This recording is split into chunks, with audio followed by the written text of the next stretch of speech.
reyes y al Señor de señores. Amén. Buenas noches. Gracias, pueden sentarse. Muy bendecidos y bienvenidos a otra noche de aprendizaje donde estaremos aprendiendo la palabra del Señor. Bien, en esta noche quiero dar un saludo cordial a todos los hermanos que están aquí presentes en esta bella asamblea y también a los hermanos que nos están viendo por las redes sociales. Quiero enviar un saludo cordial a los hermanos de California, a Abel allá y al Yakira que están en California con el grupo que se reúne allá, y también a los hermanos de Buenos Aires, Argentina, que vez tras vez, domingo tras domingo y miércoles tras miércoles, ellos están presentes y se hacen presentes. A los hermanos que nos están viendo a través de las redes sociales, ustedes saben que pueden bajar a su ordenador o a su teléfono el panfleto o la guía de estudio que vamos a usar en esta noche. Y en esta noche estamos en el volumen 14 y en el tomo número 11. ¿Y cuál es el tema de esta noche? El nuevo pacto.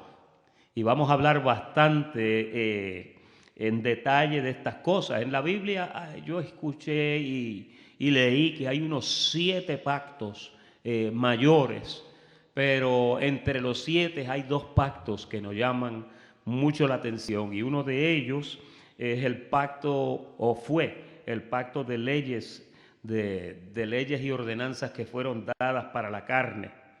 Este pacto, hermano, fue dado para mejorar o controlar la conducta de la gente y llevarlos a una obediencia impuesta. Diga, impuesta. Fíjense, este pacto de ley fueron unas instrucciones que vamos a decir que eran obligatorias. Eran unas instrucciones obligatorias porque el que no cumpliera con las cosas que la ley demandaba, ¿qué pasaba? Pagaba con su vida. Porque era un pacto bastante estricto por la sencilla razón de que la gente se había depravado y Dios tuvo que tratar con la gente. Dios tuvo este problema unas cuantas veces. En Génesis, cuando usted lee, hay una ocasión donde había uno que empezó a hacer una torre que se llamaba Nimrod, y él quería hacer una torre para llegar al cielo. Y al Señor le dio ira, porque al Señor le da ira cuando sus hijos lo tientan. Una de las cosas que a Dios no le gusta es que lo tentemos. Y bueno, ya ustedes saben que de ahí fue que salieron todos los lenguajes de la tierra, porque los ángeles descendieron y empezaron a confundirle las lenguas. Y ahí fue que empezaron a aparecer lenguas, y después había miles de personas mirándose y no se entendían en lo que hablaban, hasta que finalmente cada cual encontró a otro que hablara su lenguaje, y por ahí se separaron y se hicieron. Fue de la única forma de romper aquel círculo malo y vicioso que se estaba desarrollando. En el asunto del pecado que subió a la presencia del Señor, en otra ocasión Dios tuvo que ahogar la tierra con una lluvia de 40 días y 40 noches donde se murió todo el mundo y se murieron los animales. Los únicos que no se ahogaron fueron los peces y los tiburones, pero el resto se murió y solamente 8 personas se salvaron. Yo creo que un día vamos a hablar de eso un poquito. Pero después de eso Dios destruyó por allá 2 ciudades por otro montón de pecados que estaban cometiendo, y así Dios ha venido tratando con la gente. Entonces ahí se dio ese pacto para la conducta, y en esa conducta pues se corrompieron otra vez, porque la gente moría, que era una barbaridad como los mataban, por causa de que violaban las leyes que Dios había puesto. Había una ley que decía, el que maldiga al padre o a la madre muera irremisiblemente.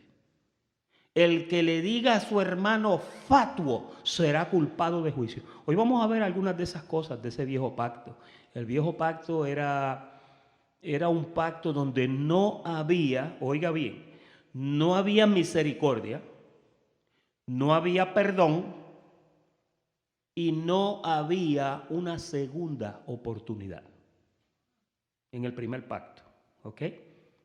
Y hoy vamos a hablar también del segundo pacto, porque este pacto que estamos ahora yo creo que es más estricto que el primero, pero no los quiero asustar con eso. Así que en su panfleto, en la parte interior, hay un preámbulo. El propósito de este estudio, oiga bien cuál es el propósito, que el estudiante pueda discernir cuando lee y estudia la Biblia y pueda discernir o ver la diferencia que hay en lo escrito y si se está refiriendo y aplica al viejo o al nuevo pacto. Porque usted sabe que en la Biblia hay un montón de cosas escritas, pero hay veces que la gente lee esas cosas y si usted no conoce la línea divisoria que pone un pacto y pone el otro, cuando usted lee la Biblia, usted puede estar aplicando un remiendo de un traje viejo a un vestido nuevo. O usted puede estar metiendo vino nuevo en un odre viejo. Jesús habló de eso. Entonces no podemos mezclar las cosas del viejo pacto con las del nuevo pacto. Y viceversa, las de nuevo con el viejo tampoco. Pero hay que conocer la diferencia y eso es lo que vamos a hacer hoy, que vamos a tratar de definir esa línea divisoria para que usted sepa dónde usted está parado cuando usted está leyendo la Biblia. ¿Ok? La Biblia es un libro tremendo, pero si usted no lo sabe manejar y no lo entiende, la Biblia puede ser un libro de muerte para usted. Porque en ese libro hay vida, pero también hay muerte. Fíjate, Pablo decía, la letra mata, el espíritu vivifica. Y el escriba docto, allá en una parábola él decía, el escriba docto sabe sacar del tesoro cosas viejas y cosas nuevas. Nuevo pacto, viejo pacto. Y usted tiene que aprender a manejar esas cosas. ¿Ok? Bueno, definiciones para hoy. Tenemos dos palabras. La primera es pacto. Cuando usted lo busca en el griego, quiere decir diatequé. Y es un acuerdo entre individuales o partes en algo. Los pactos son contratos con deberes obligatorios aplicados por un pacto entre personas, entre grupos, entre países. Usted sabe que los países tienen muchos pactos, tienen leyes o tienen acuerdos. Por ejemplo, el acuerdo de Ginebra, ¿verdad? Y nuestros países tienen todo tipo de pactos con otros países donde basado en esos pactos se respetan las ordenanzas que se han acordado y así es como los países, los que están en paz, pueden vivir en paz. ¿Okay? En nuestro sistema de gobierno aquí en el occidente, hablando más específicamente de los países democráticos, como lo es el país de los Estados Unidos, pues aquí usted es regido por unas normas, por unas reglas, por unos pactos, porque son contratos. Y usted está protegido con los contratos. Hace unos días escribí un artículo en Facebook dándole más o menos un preámbulo a esto y yo estaba diciendo que los contratos son buenos, los pactos son buenos porque ese contrato lo protege a usted. ¿Verdad que usted no hace negocios si no hay un contrato donde las dos partes firmen? ¿Quién compra una casa y hace un financiamiento en un banco sin un contrato? El banco te da un pacto que es así de grande. El pacto bancario es así. Y cuando usted va a pagar el día que usted va a cerrar papeles, como le llaman, passing papers, ese día a usted le duele la muñeca de tantos papeles que usted firma. Y todos esos papeles, lo que usted está diciendo es, le doy mi vida al banco, le doy mi dinero al banco, le doy mis derechos al banco, le doy libertad al banco de tirarme a la calle si yo no pago. El banco no te va a regalar una casa. Y si usted paga los 29.7 años y le quedan 2 pagos por hacer y usted no lo paga, el banco le quita la casa antes de los 30 años. Mire cómo es la cosa. Es decir, que los pactos son buenos porque los pactos protegen a las partes. ¿Ok? Dios nunca ha trabajado sin un pacto. Mira qué cosa tremenda. Bueno, cuando Él destruyó a la tierra con agua, que los ahogó a todos para que se murieran, después, ¿qué pasó? Que el primer pacto fue un arco iris. Una firma de 7 colores cromática en el espacio. Y por el arco iris Él dijo, este es mi pacto firmado de que jamás volveré a destruir la tierra con agua. Y uno dice, ay, qué bueno, no la van a destruir más con agua. Después, más tarde, nos enteramos que no es con agua, va a ser con fuego. ¿Lo ha leído usted? Bueno, no nos vayamos lejos. El bautismo en que usted se bautizó a principio, el bautismo de Jesús, el bautismo de Juan el Bautista fue de agua, ¿sí o no? Y entonces Juan el Bautista, cuando los sumergía, después explicó y dijo, miren, yo hago esto con agua, como hicieron en el diluvio, pero el que viene tras mí no lo va a hacer así. Él no va a volver a bautizar con agua. Él va a bautizar ¿con qué? Con Espíritu Santo y fuego, que es más o menos lo mismo que le van a hacer a la tierra, ¿verdad? Pero no vamos a hablar de eso hoy, porque después tú no duermes pensando en estas cosas. Ahora, la primera palabra, ya ustedes vieron que es pacto, es un acuerdo. La segunda palabra es trascendental. Diga eso conmigo. Trascendental. ¿Por qué vamos a incluir esta declaración en las definiciones hoy? Miren lo que es trascendental. La primera definición de trascendental en el diccionario de la Real Academia de la Lengua Española es que se comunica o extiende a otras cosas. Trascender significa la acción de sobresalir, de pasar de dentro afuera, de un determinado ámbito o superando su limitación o clausura. ¿Por qué estamos considerando esta palabra hoy? Por causa de lo que vamos a decir.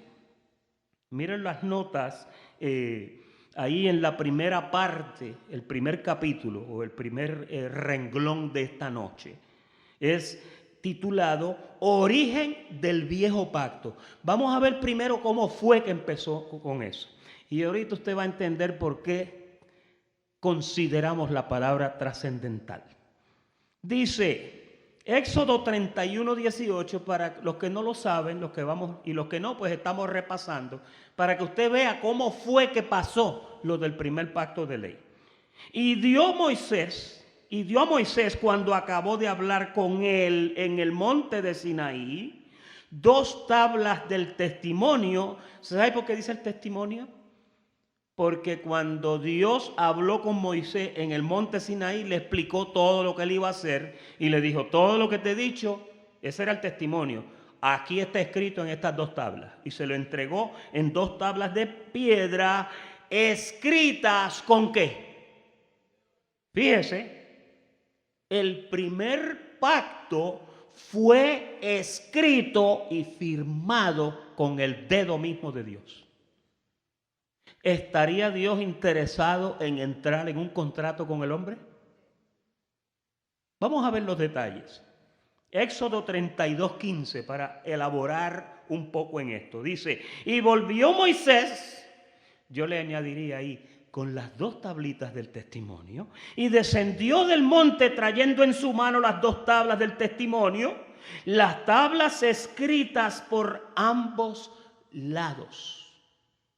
De uno y de otro lado tomó su tiempo y se esmeró en entregarle a este hombre un producto firmado y escrito. Yo me imagino que eso sería una cosa impresionante lo que Dios le entregó. 2 tablas escritas por el dedo de Dios. Tremendo, ¿verdad? Y las tablas eran obra de Dios.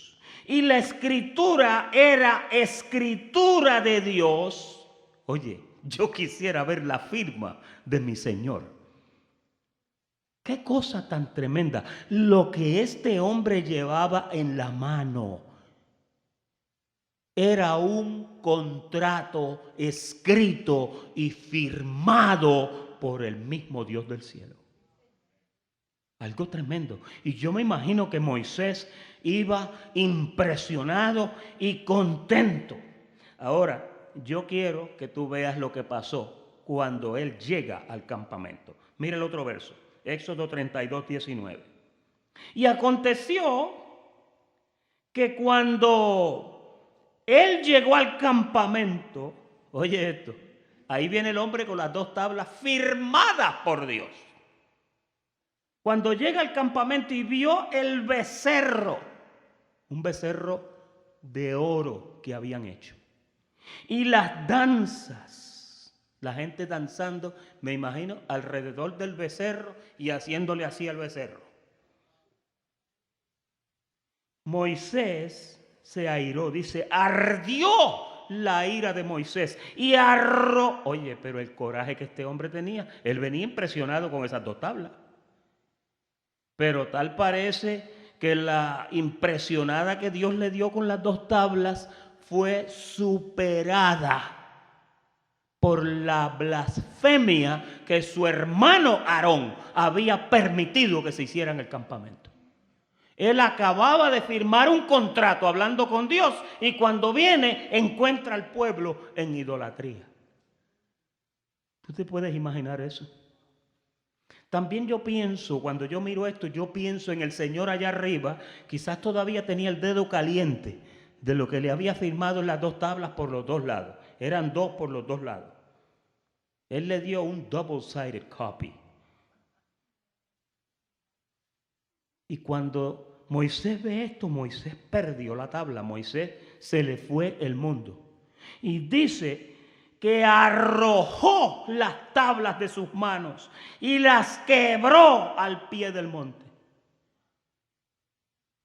A veces yo pensaba que era que se le habían resbalado con la nerviosidad que tenía de lo que estaba viendo. Pero lo que le pasó a Moisés fue que le dio tanta ira que dijo, yo allá arriba negociando con estos cabezones y mira lo que me están haciendo. Y las tiró. Y yo me imagino que las tablas volaron en pedazos. Porque estas tablas no, parece que no eran, bueno, eran de piedra.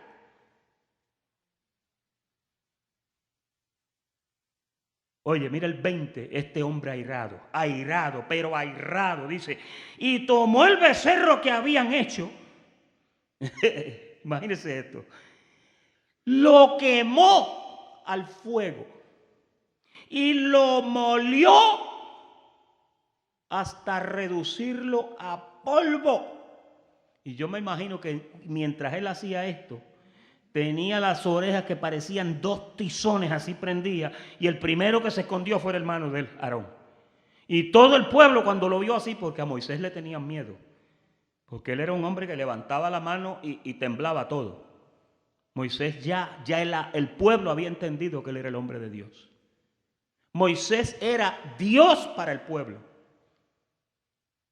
Bueno, una vez Dios hablando con Moisés y hablando con Aarón, Moisés le dijo a Aarón, Dios le dijo a Aarón, Moisés será Dios para ti.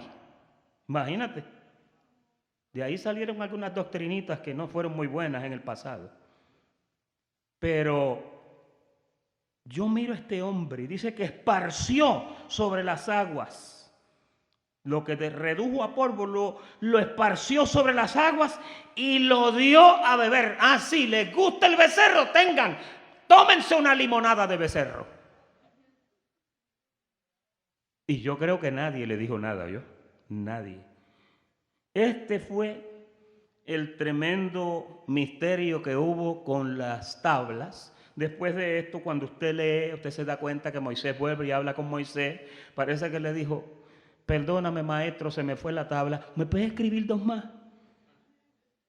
Y Dios le dijo, en este siglo no. Perdóname negro, las vas a escribir tú. Y yo me imagino, yo no sé dónde consiguió la información. Yo creo que Dios se fue de la presencia de él y le mandó un ángel y le dijo, mira, dile cuáles son los 10 mandamientos, porque yo ni quiero hablar con él ahora, ni con el pueblo este. Mire, Dios se encontró con Moisés varias veces y le dijo, ¿tú quieres que mate a todos estos cabezones y te dé otro pueblo? Hay una nota ahí en su panfleto. A este pacto, que eran los 10 mandamientos, le fueron añadidas 613 ordenanzas por Moisés que incluían todo tipo de detalles en cuanto a la conducta y orden de cómo hacer las cosas.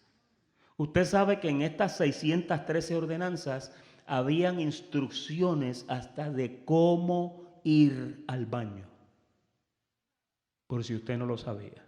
Y los que quieran la cita, escríbame. eladio@texaltamosdios.org y yo se las envío. Bien, segunda parte. Tiempo de transición. Diga transición. Ahora, ese fue el viejo pacto. Ahí los hijos de Israel estuvieron un montón de años con ese pacto. Y mire, pocos lo que los cumplían. Pocos. La Biblia dice que la ley demandaba de una forma tan tremenda que nadie podía cumplirla. Eran pocos los que podían acercarse al cumplimiento de lo que era la ley. Ahora, con esto de transición, a lo que quiero llevarte es al tiempo cuando ya Jesús llega a la escena. María quedó encinta, pasaron los 9 meses, nació el bebé y aquí vamos a leer ahora cuando nace el bebé. Cumplidos los 8 días desde que nació el bebé, para circuncidar al niño, le pusieron por nombre Jesús, el cual había sido puesto por el ángel antes de que fuese concebido. ¿Recuerdan cuando el ángel habló con María?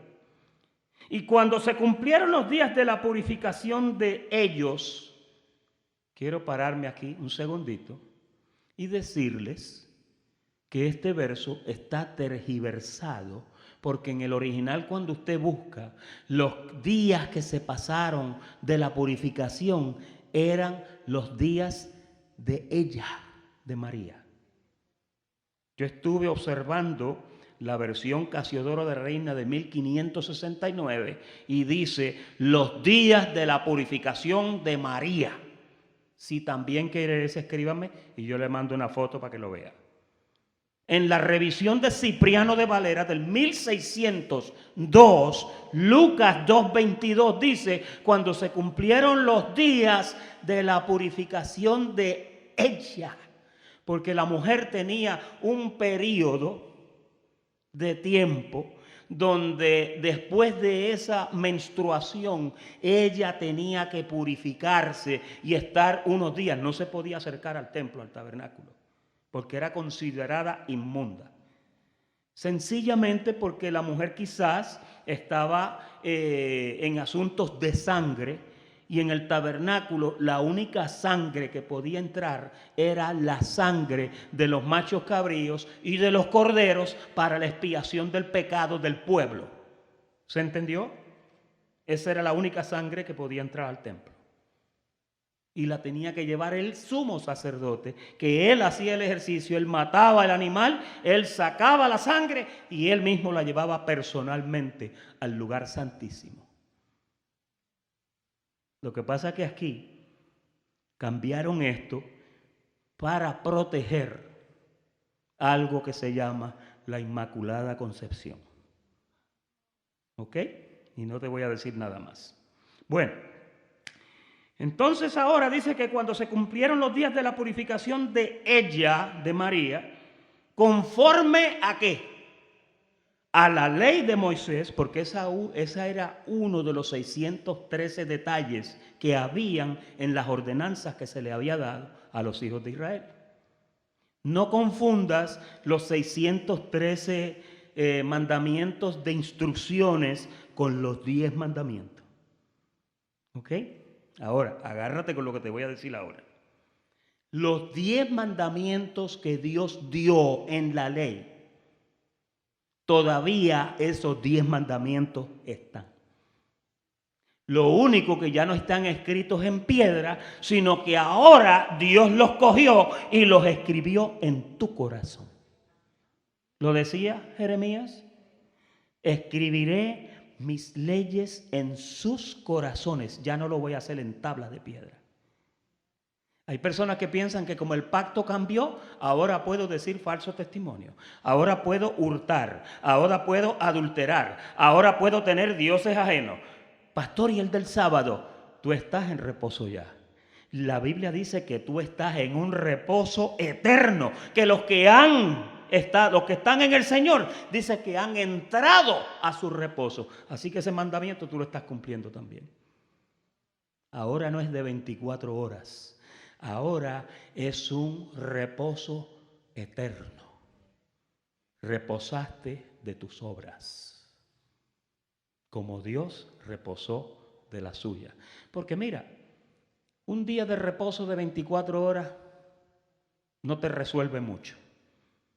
Pero andar tú en el reposo de Dios todo el tiempo, eso es un sábado eterno. Y eso es algo que tampoco se ha entendido. ¿Cuántos están en reposo aquí? Tú reposaste ya de tus obras, ¿verdad? Los que han entendido que ya Dios lo hizo todo, ya saben que no tienen que hacer nada. Ahora, si tu carro cae en un hoyo un sábado, como decía Lucas 14, apunta en tus notas, no esperas al domingo para arreglarle la llanta, se la arreglas el sábado. Si ves a un necesitado, como aquella historia del buen samaritano, ¿saben cuándo fue que cayó aquel pobre hombre que lo malearon? Fue en un sábado.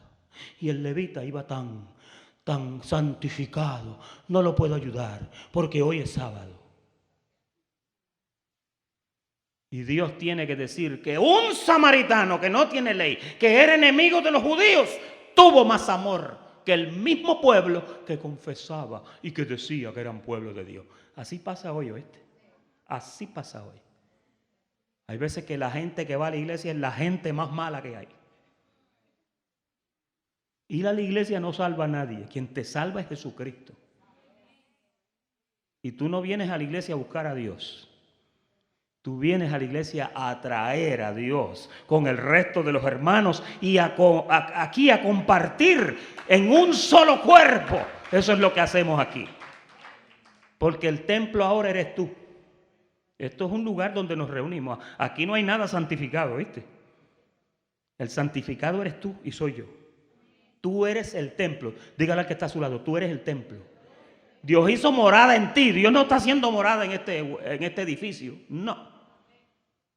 Tú eres la iglesia, tú eres el templo. Perdóname que me puse un poquito fuerte ahí, ¿verdad? Gálatas capítulo 4 y verso 4 dice, pero cuando vino el cumplimiento del tiempo, Dios envió a su Hijo, nacido de mujer y nacido ¿qué? Bajo la ley. Jesús nació bajo la ley.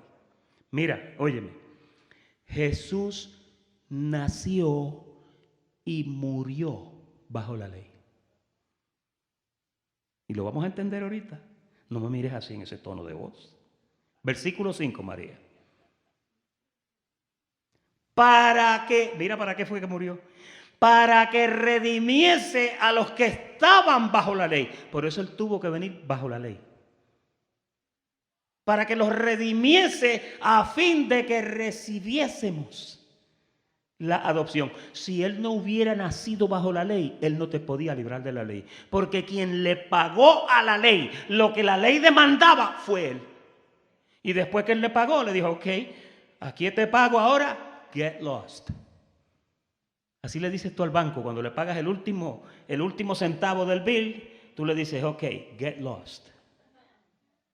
¿Verdad que sí? Ese último pago del carro es tan bueno, ¿verdad? Porque ahí te envían el título. Lo firman y te envían el título. Pero ahora con estos préstamos de 6 años, cuando ya tú terminas de pagar el carro, ya tienes que ir a sacar otro. A menos que compres un BM o un Mercedes. Porque eso es un carro para 500,000 millas y a la larga sale más barato que 3 Chevrolet de eso. Está cogiendo mi mensaje, ¿verdad?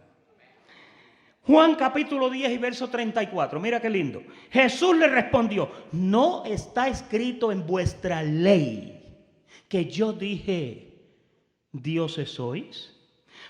Mira qué lindo el otro verso, el 35. Y si llamó dioses a aquellos a quienes vino la palabra de Dios, y la escritura no puede ser quebrantada. Esa referencia está en tu panfleto. Eso, cuando él dice está escrito en vuestra ley, eso está en el Salmo 82 y verso 6. Porque muchos de los salmos se consideraban como la ley. Cuando un judío te lee un salmo, él tiene una reverencia porque él está leyendo la ley de Jehová. ¿Ve? Y hay judíos que siguen eso al pie de la letra. Guardan el sábado, no comen esto, no comen aquello, así, ¿no? Es una pena que ya el pacto ese se expiró, ese contrato ya te mandaron el título y todavía tú estás haciéndole pagos a la ley. Tercera parte, ¿cómo se inicia el nuevo pacto? Vamos a ver eso. Mira, aquí quiero que pongas atención porque ahora aquí está la línea divisoria. Mira, esta línea divisoria no la entendió Pedro, no la entendió Juan, no la entendió Santiago, porque esto es un asunto de leyes. Y los discípulos que Jesús tenía eran pescadores y hombres del vulgo que ellos no conocían nada de leyes. ¿Ok? Con esto tampoco estamos menospreciando a los apóstoles. Pero lo único que te puedo decir con esto es que esto no se entendió hasta que llegó un apóstol que era un perito en las leyes. Y el único que supo explicar esto fue el apóstol Pablo. Pastor, ¿y entonces por qué Pedro y Jacob? No le vayas a echar la culpa a ellos. Ellos hicieron lo que Jesús les dijo y ellos siguieron predicando, ellos siguieron guardando el sábado, ellos siguieron comiendo limpio. Bueno, un día el Señor le enseñó un lienzo a Pedro lleno de animales. Allí habían chanchos y habían animales con la pezuña rajada, habían pescados con escama y sin escama nadando en el lienzo, para que te lo imagines así. Había hasta un tiburón allí. Y entonces, I'm joking. Y entonces, allá creen que yo dije que tiburón de verdad. Y entonces Pedro vio aquello y el Señor le dijo, levántate y come. Y cuando él ve el chancho, yo nunca, maestro, he comido cosa inmunda, le dijo. Y el Señor le dijo, oye, qué lindo esto. Lo que Dios limpió, no lo llames tú inmundo. La pregunta es ¿por qué Dios le dice que coma chancho? Y obviamente todos entendemos que Dios le estaba enseñando un lienzo y que lo que le estaba diciendo a Pedro era que lo que él predicaba no era solamente para los de la circuncisión, sino que también era para los que comían de esos animales. ¿Se entendió? Pero los apóstoles, ellos no entendieron muchas de las cosas. Ellos no conocían esta línea que tú y yo vamos a hablar ahora. No la conocían. Mira cómo dice esto. Hebreos 9:16. Porque donde hay testamento, es necesario que intervenga, ¿qué? La muerte del testador. ¿Usted tiene un testamento hecho? Si usted no lo ha hecho, hágalo, porque cuando usted se muera, no vamos a saber qué hacer con esos millones que usted va a dejar. Y entonces hay personas que no dejan un testamento y cuando se mueren se forma una guerra entre la familia porque todos quieren un pedazo del bizcocho. Se llama un testamento, diga testamento. En inglés le dicen un living will, que es un testamento que usted hace mientras usted está vivo. Pero dice ahí que es necesario que intervenga la muerte del testador. Para que haya un nuevo pacto, tenía que morir la persona que iba a dejar ese testamento. ¿Se entendió eso? Es decir, que cuando usted lee a Mateo, usted sabe que cuando usted coge su Biblia, si usted la tiene por ahí, usted la mira, en la primera página, antes de Mateo 1, usted ve que dice, bienvenido al Nuevo Testamento. ¿Sí o no? Porque nuestros hermanos católicos, que le agradecemos mucho que ellos compilaron la Biblia, cuando ellos organizaron la Biblia, ellos dicen que de Mateo para allá empieza el Nuevo Testamento. Pero yo acabo de leer en Lucas capítulo 2. Y Lucas 2 dice que Jesús nació bajo la ley. ¿En qué año nació Jesús? ¿Alguien que me diga? Sencillo. Allá lo dijeron. Jesús nació en el año 0. Porque del año 0 de Jesús para acá es que comienzan a contar los años. Cuando Jesús cumplió 1 año, ese era el año 1. ¿Y él murió? ¿En qué año murió Jesús? 33 y medio. ¿Por qué? Porque la edad de él eran 33 y medio. El calendario gregoriano dice que el primer día del nuevo calendario que estamos ahora es el día que Jesús nació. De ahí es para el frente que empezamos a contar. De ahí es que viene antes de Cristo y después de Cristo. Después de Cristo es cuando él salió ya del vientre de María. ¿Ok? Es decir, que cuando el testador estaba vivo, no había nuevo pacto.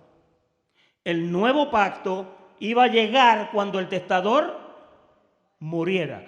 ¿Cuándo empezó el nuevo pacto? Lo acabamos de decir. ¿Cuándo? En el año 33 y medio, por ahí, ¿verdad? Ahora, porque el testamento, mira el verso 17, con la muerte se confirma y no es válido entre tanto que el testador vive. Mientras usted lea versículos que Jesús está vivo, no hay nuevo pacto. Ahora, después de la resurrección de Jesús, Él volvió otra vez. Cuando usted lea todo lo que usted lee que Él dice del momento que Él resucitó para acá, ya Él estaba en un pacto diferente al que estaba cuando nació y cuando lo circuncidaron al 8º día y cuando empezó a crecer. Okay. Ya estamos viendo que Mateo no es el nuevo pacto, ¿verdad? No lo es, porque el testador está vivo. Marcos tampoco, porque el testador está vivo. Lucas tampoco y Juan tampoco. Ahora, cuando usted lee el libro de los Hechos, en el libro de los Hechos, en el capítulo 1 y el capítulo 2, ya usted ve que Él asciende, ya Dios firmó el pacto, pagó con sangre, tu bill de pecado estaba en 0, decía paid in full. Tú estabas limpio de pecado. Ya ahí estábamos en el nuevo pacto. Mira el 18. De donde ni aún el primer pacto fue instituido sin sangre. Oye esto. Cuando le dieron el pacto a Moisés, mira lo que sucedió. Porque habiendo anunciado Moisés todos los mandamientos de la ley a todo el pueblo, tomó la sangre de los becerros y de los machos cabríos con agua, lana, escarlata e hisopo y roció el mismo libro y también a todo el pueblo diciendo: esta es la sangre del pacto que Dios nos ha mandado. ¿Verdad que se parece mucho a lo que dijo Jesús por su boca en la última cena? Tomad, esta es mi sangre del nuevo pacto que por vosotros es derramada. Fue exactamente igual. El pacto de gracia en que estamos ahora se firmó también con sangre. Lo único que el pacto viejo era con sangre de animales.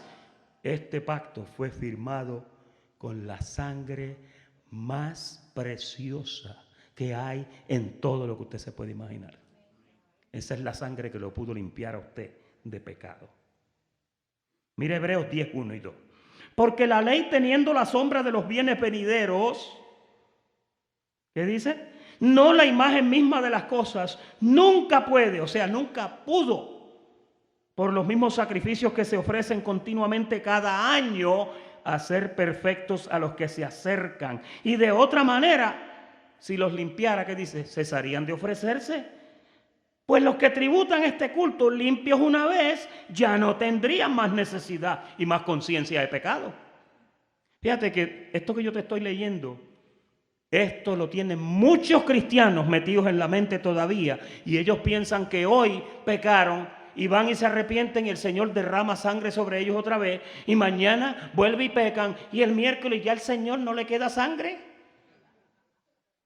Porque es que cada vez que se arrepienten, ellos piensan que el Señor le va a derramar más sangre encima. ¿Usted ha oído de los púlpitos que dicen, esa sangre está fluyendo? ¿Los ha oído? Oh, su sangre para aquí y su sangre para allá. No, esa sangre ya fluyó. Esa sangre cayó en tierra. Dice que hablaba más duro que la sangre de Abel. Porque cuando Caín mató a Abel, dice que la sangre de él cayó por tierra. Y Dios en el cielo dijo, la sangre de tu hermano clama a mí, le dijo a Caín.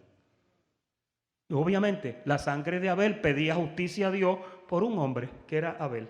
Pero la sangre de Jesucristo pidió justicia por todo el mundo. Amén. Eso merece un aplauso, ¿verdad? Mira lo que dice Romanos 4:24. Sino también con respecto a nosotros, a quienes ha de ser contada, esto es, a los que creemos en el que levantó de los muertos a Jesús. Por eso es que usted nota que cuando Pablo habla, siempre presenta a Jesús como crucificado. Lo presenta, mira, fuera de la escena y entonces resucitado. ¿Por qué? Porque si Él no te habla así, te tiene en el viejo pacto. Cuando tú hablas de cosas que no presentan a Jesús, crucificado, muerto y resucitado, ya estás en el viejo pacto. Y así hay millares de cristianos que no entienden esto. Dice el 25, el cual fue entregado por nuestras transgresiones y, oye bien, y resucitado para nuestra justificación. Mira qué interesante este misterio que hay aquí. Cuando el Señor derramó su sangre por ti, ahí hubo un sacrificio que te limpió de todo pecado. Pero había que justificarte. Y si Él se quedaba muerto, no había quien te justificara.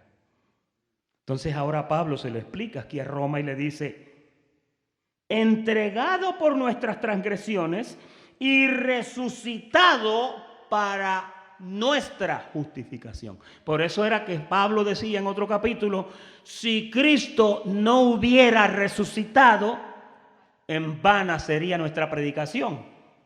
Fíjate, porque el testador murió. ¿Quién fue el que certificó la muerte de Jesús? El soldado romano. ¿Se acuerdan que lo pronunció muerto? Y cuando vino no le quebró las piernas porque ya estaba muerto. El hombre murió. Lo encerraron, lo enterraron, lo sepultaron.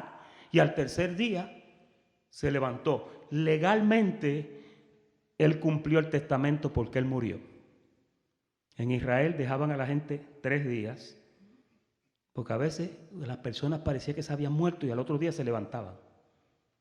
Pero si esperabas 3 días, ya a los 3 días, si no se levantaba, el hombre se murió, la mujer se murió. Al tercer día Jesucristo resucitó.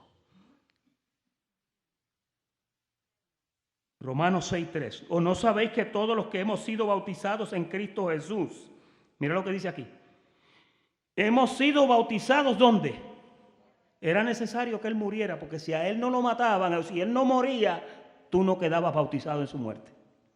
Cuando a Él lo sepultaron, ¿sabes lo que pasó? Que a ti te sepultaron juntamente con Él.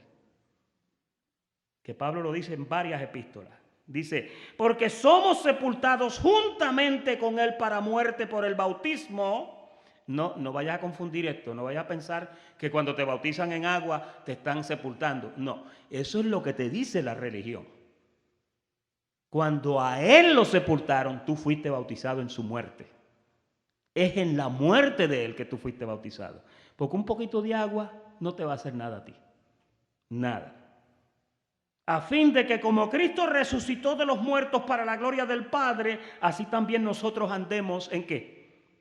En vida nueva. Porque la ley, mira lo que dice Romanos 8:2, porque la ley del Espíritu de vida en Cristo Jesús me ha librado ¿de qué? De la ley del pecado y de la muerte. ¿Cuál era la ley del pecado y de la muerte? La ley de Moisés. Te pronunciaba pecador y te daban la muerte por transgredir. Ahora el Señor vino con otra ley que es más poderosa, la ley del Espíritu de vida en Cristo Jesús me ha librado de la ley del pecado y de la muerte. Qué lindo, ¿verdad? Porque lo que era imposible para la ley, ve que está hablando de la ley, por cuanto era débil por la carne, Dios enviando a su Hijo en semejanza de carne de pecado. Y a causa del pecado, ¿qué dice? Condenó, encerró al pecado en la carne. Por eso es que tú eres un justificado y por eso es que tú eres malito. Porque el pecado lo encerraron en tu carne. Y ahora cuando de momento tú te miras en el espejo, tú dices, pero ¿cómo es que yo puedo ser tan malo? Y es que a ti te justificaron en el espíritu, pero el cuerpo de carne, ahí encerraron el pecado. Entonces, si no te enseñamos que eso es así, tú no sabes cuidarte de ti mismo. Ya tú lo sabes, ¿verdad? Ya tú sabes que tú no puedes confiar en la carne. Ya tú sabes que tú no puedes agradar la carne. Ya tú sabes que tú tienes que crucificar a la carne. Ya tú sabes que tienes que hacer morir lo terrenal, que es de la carne. Mira la parte 5. Al leer la Biblia, identifiquemos viejo o nuevo pacto. Vamos a ver esto rapidito. Mateo 18:9. Mira cómo dice. Y si tu ojo te fuere ocasión de caer, sácalo y échalo de ti. Mejor te es entrar con un solo ojo, ¿en qué? En la vida, que teniendo dos ojos y ser echado ¿a dónde? Atiende bien, que aquí hay mucha gente que resbalan y chocan con la pared. Los que estuvieron aquí y estudiaron conmigo el tema del infierno, saben que el infierno era un crematorio donde quemaban los cuerpos de animales y donde quemaban los cuerpos y le rociaban azufre a la gente que violaba la ley y los tenían que matar. A veces mataban familias enteras. Y ahí los quemaban y le echaban azufre, porque el infierno era un horno de fuego y azufre que ardía día y noche, y dice que ahí el gusano no moría. ¿Por qué? Porque donde hay moscas siempre hay gusanos. Y le echaban azufre y lo quemaban para que las pestilencias no salieran y enfermaban el pueblo. ¿Y dónde era el infierno, pastor? El infierno era en las afueras de la ciudad, en un sitio por allá lejos. Ese era el infierno. Lo que Jesús está diciendo, si tu ojo te es ocasión de caer o tu brazo, córtalo, porque mejor es que estés vivo sin un brazo y no que violes la ley y vengan y te tengan que matar y llevarte y quemarte en el infierno. ¿Entendieron? El verso de Mateo 5:30, cuando dice la mano derecha, es lo mismo. Ahora, Hebreos capítulo 10 y verso 26. Y aquí quiero que te agarres bien. Porque si pecáremos voluntariamente, después de haber recibido el conocimiento de la verdad, oye esto, que ahora estamos hablando en el nuevo pacto. Los primeros 2 versículos de Mateo era viejo pacto. El infierno estaba en pie, la ley estaba en pie y te mataban si tú la violabas. ¿Sí o no? Pero ahora aquí, este es el nuevo pacto. Mira lo que dice. Si pecáremos voluntariamente después de haber recibido el conocimiento de la verdad, ¿qué dice? Ya no queda más sacrificio por el pecado. ¿Por qué? Porque él lo que hizo fue un solo sacrificio y con una sola ofrenda te hizo perfecto. ¿Qué es lo que queda? Una horrenda expectación de juicio y de hervor de fuego que ha de devorar a los adversarios. Cuando una persona en un pacto de gracia como este peca voluntariamente sabiendo que lo está haciendo mal, no pienses que la gracia lo está cubriendo. No, pastor, yo ando en limpia conciencia. A ti lo que te pueden dar es una limpiada de este planeta. Cuando tú pecas voluntariamente teniendo el conocimiento, te viene un hervor de fuego. Algo me va a pasar. Algo me va a pasar. Y comienzas a temer. ¿Sabes lo que Dios hace?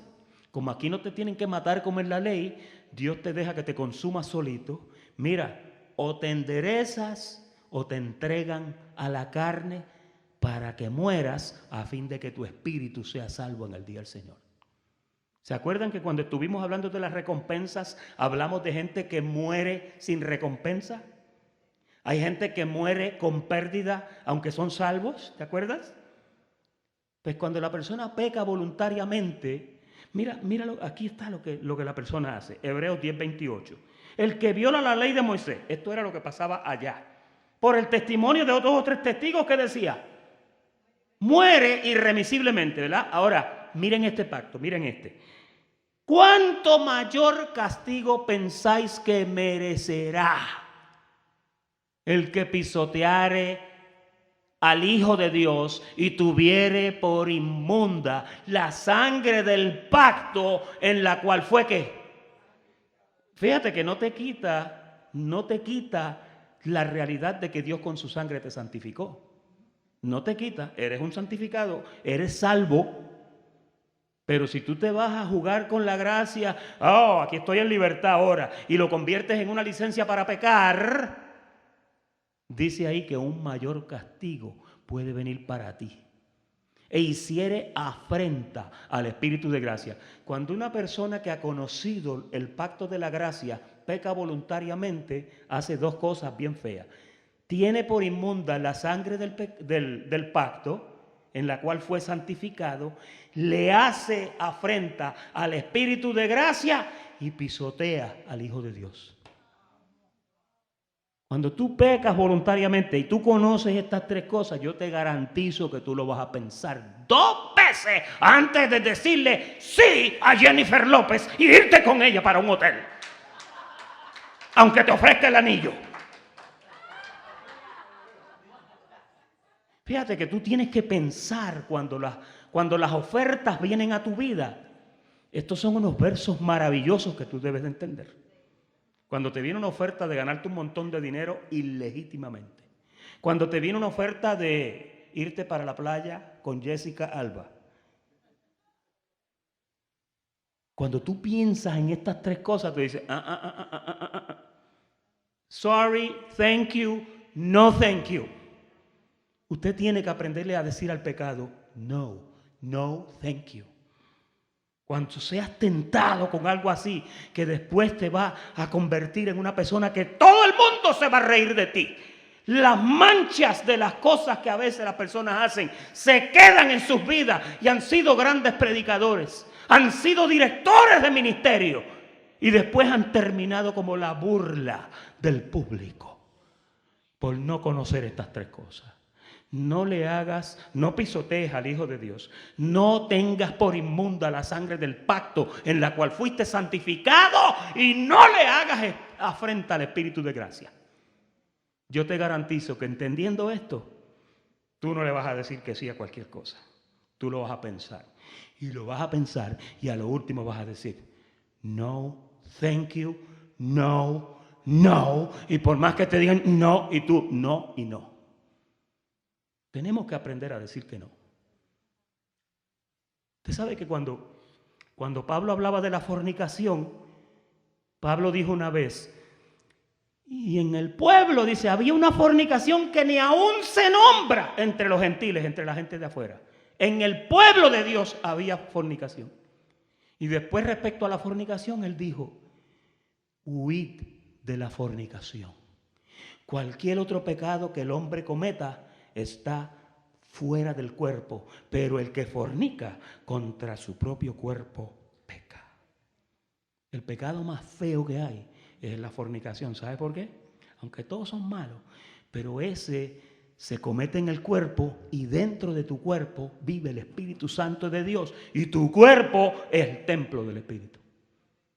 Cosas así, piense y pese las cosas y diga, ¿me conviene? No me conviene.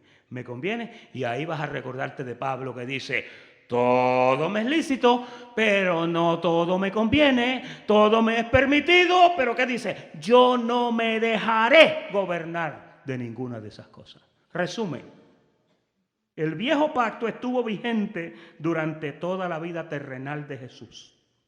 El viejo pacto fue instituido con sangre igual que el nuevo. El viejo pacto fue dado solamente, oye bien, para los hijos de Israel. A veces yo pienso y digo, ¿por qué hay gentiles tratando de cumplir un pacto que fue dado solamente para judíos? Hay iglesias que se basan en el pacto de Moisés. Y entre ellos están los puertorriqueños como yo.